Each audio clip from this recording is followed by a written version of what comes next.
Hey NutriSci Gang, welcome back to the channel. We're still talking about metabolism today, but instead of debunking a myth, I want to take a step back and dive into the science of how exactly our metabolism works. I asked folks to comment on the last video if they were interested in learning about the deeper science of it all, and between a couple of comments on here and several folks messaging me on Instagram, I felt it made the most sense to take that deeper dive into the science. Don't worry though, we'll get back to the myths about our metabolism once we all have a better understanding of what is going on inside our bodies to begin with.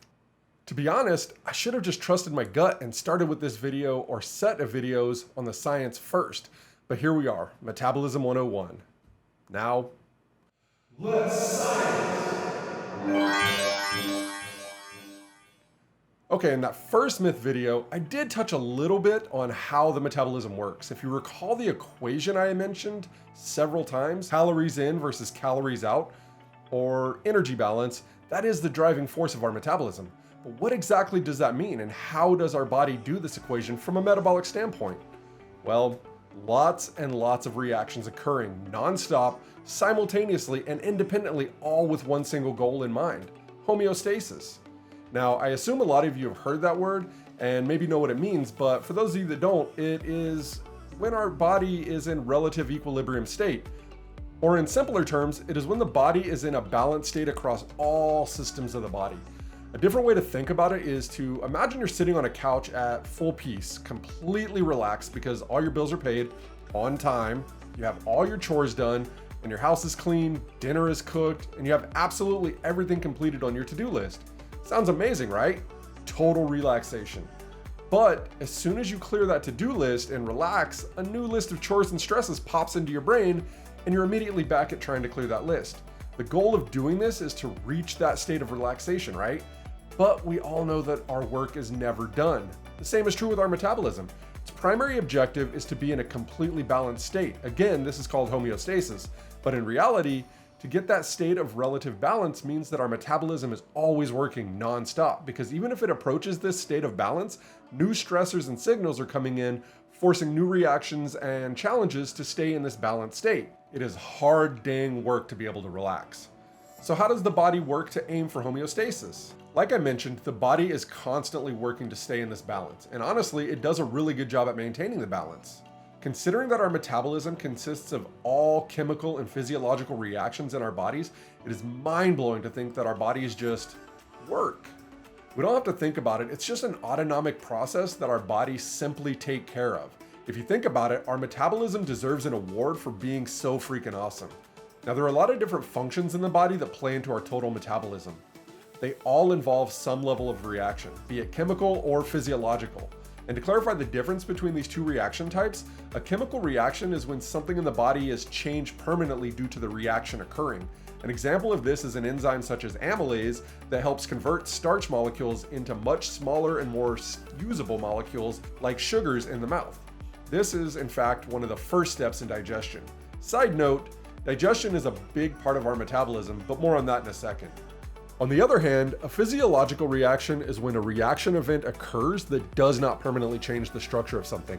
A common example of this type of reaction is the fight or flight response when our body senses danger, with heart rate being a big player in this reaction. The heart itself speeds up and starts to pump much faster, but the structure of the heart remains unchanged. Now, in these physiological responses, there are typically a whole host of chemical reactions occurring, but again, the metabolism is a constantly running machine with lots of different departments all working together to reach that same goal. What is the word here again? Yes, homeostasis. But for our bodies to be able to navigate all these chemical and physical reactions, it needs constituent parts. It needs soldiers to fight the good fight. And this is where we play a role in helping our metabolism work, through food. It's funny to think about our food as tiny Marines and soldiers storming the beaches of Normandy in our stomach and intestines, but it's the metaphor I chose, so enjoy that image next time you chew your meal. So how exactly does our food play a role in our metabolism? Think about it for a second. Okay, are you ready? You have your answers all set? Let's say it together. Energy and structure. We get energy from the macronutrients primarily, most commonly through carbohydrates and somewhat from dietary fats. We can also catabolize dietary protein, but it is not ideal, and the body is not a big fan of having to do so. It would much rather use protein to build stuff So mostly carbs and fats for energy, and it uses, just as I mentioned, proteins for structure. There's also the impact that micronutrients play in our metabolism. Micronutrients are our vitamins and minerals. I'm not going to cover these today though, because I will be doing an entire micronutrient series. I'm obsessed with micronutrients. So I will be diving deep into all of them to give you a full understanding of just how important they are. So for now, back to the macronutrients. As I mentioned, the first answer above was energy. It seems reasonable to assume this word is important considering the primary equation regarding our metabolism is literally called energy balance. However, what exactly is this energy that we get from our food? I present to you the humble calorie. But before we get into what a calorie is, do me a favor, pause the video and go grab a food item from your kitchen. A bag of chips, a box of cookies, or a banana, or a jar of peanut butter, anything. And keep it with you as we go into what a calorie is. Okay, now that you're back, first do me a favor and click that like button, as it tells me you're enjoying this nerdy stuff, and it helps the algorithm to get my video in front of more people. Second, take a look at your food item. Think about how many calories are in a serving of that food item. Imagine eating that food item and dozens upon dozens of calories spill out into your mouth as you chew that food and swallow it. Well, now those loose calories are in your stomach and ready to be digested, right? Well, not really. See, calories don't actually exist. They're not a tangible thing that you can see in your food. Imagine how gross it would be to look at your dinner plate and see hundreds of calories crawling around on your plate. Ugh, yikes. What a calorie actually is a measurement of heat.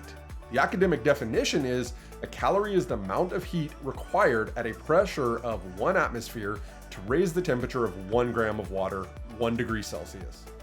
Bet you're not looking at that Oreo in your hand quite the same now, are you? That is a bonkers definition. And if you think about how much nonsense and frustration calories have caused you over the years, when in reality this is what they are, talk about being bamboozled. Then, how do we actually get energy in our body? This is where all those chemical reactions begin to come into play. Once you chew your food, swallow it, and send it on its way, down into your tum-tum to be digested and then absorbed, the fun really begins. I will be doing a more in-depth video on digestion specifically, as it also is very fascinating. At least I think it is. So I'm going to skip a few steps here in the process to jump ahead into a topic that instills fear into the hearts and minds of general biology 1 students all across this land. This is the process where our bodies begin converting food into actual usable energy in the body. There are 3 main steps in this process: glycolysis, the citric acid cycle, also known as the Krebs cycle, and oxidative phosphorylation. These 3 steps collectively occur in all the cells in our body. This is where we get to call upon the powerhouse of the cell. You know her more commonly as the mitochondria. And yes, I called this powerhouse organelle a her because we get our mitochondria primarily from our mothers. Our dad's sperm also houses some mitochondria, but they reside mostly in the tail of the sperm, and that tail falls off upon insemination of the egg. So yes, the mitochondria, figuratively speaking, is a woman. A badass, energy producing, keeping us alive and giving us all the ability to function woman. Of course, genders do not exist in organelles, so this is an anthropomorphic exaggeration, but it's fun seeing insecure guys squirm at this thought. Okay, back to biology. The first step, once food is broken down into glucose, which is the simplest of sugar molecules, it is shuttled into the cytosol inside of the cell. Here, glycolysis occurs. The primary outcome of glycolysis is to create 2 molecules of pyruvate from each molecule of glucose. In this initial step, there is a small amount of energy created, but glycolysis only ends with a net production of 2 ATP molecules. That is hardly enough to run a marathon off of. Heck, it is not even enough to blink your eyes. We need more. The second player in this game is one that most people have heard of, but it's not the heavy hitter most people think it is. This step is the Krebs cycle. There are a bunch of reactions and steps that occur in this cycle with the main purpose to create a bunch of NADH and FADH2 molecules. This cycle, like its friend glycolysis, only produces a tiny amount of energy. In fact, it produces the same amount of energy as glycolysis, 2 ATP molecules. If these 2 processes were the end of the line, you still couldn't blink your eye from this minuscule amount of energy. life as we know it would not have evolved, and we would not be sitting here, and you would not be picturing tiny calories running around on your plate and in your mouth. Thankfully, there is a third process in cellular respiration: oxidative phosphorylation. This is where we make our money. The Las Vegas buffet of energy production. The golden corral of ATP. Feast, baby, feast! Okay, sorry, I got carried away there. It really is not that much ATP created, but it's a lot more than the first two steps in cellular respiration produced. Here in oxidative phosphorylation, we net about 32 to 36 ATP molecules, which gives us between the whole process about 36 to 40 molecules of ATP every pass through that process. And that's only one of trillions of cells in the whole body.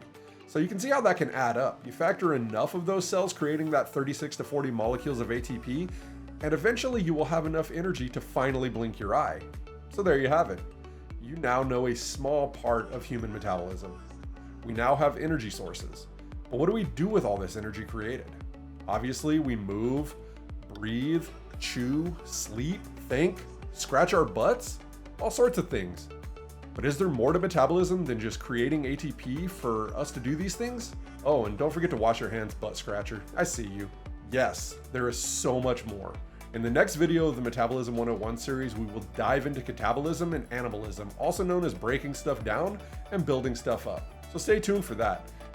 And in the meantime, if you want to go watch a video that debunks the myth that if you have bad metabolic genetics, you're doomed, click on the video on the screen. And remember, keep your mind as sharp as your knives. Until next time, NutriSci Gang.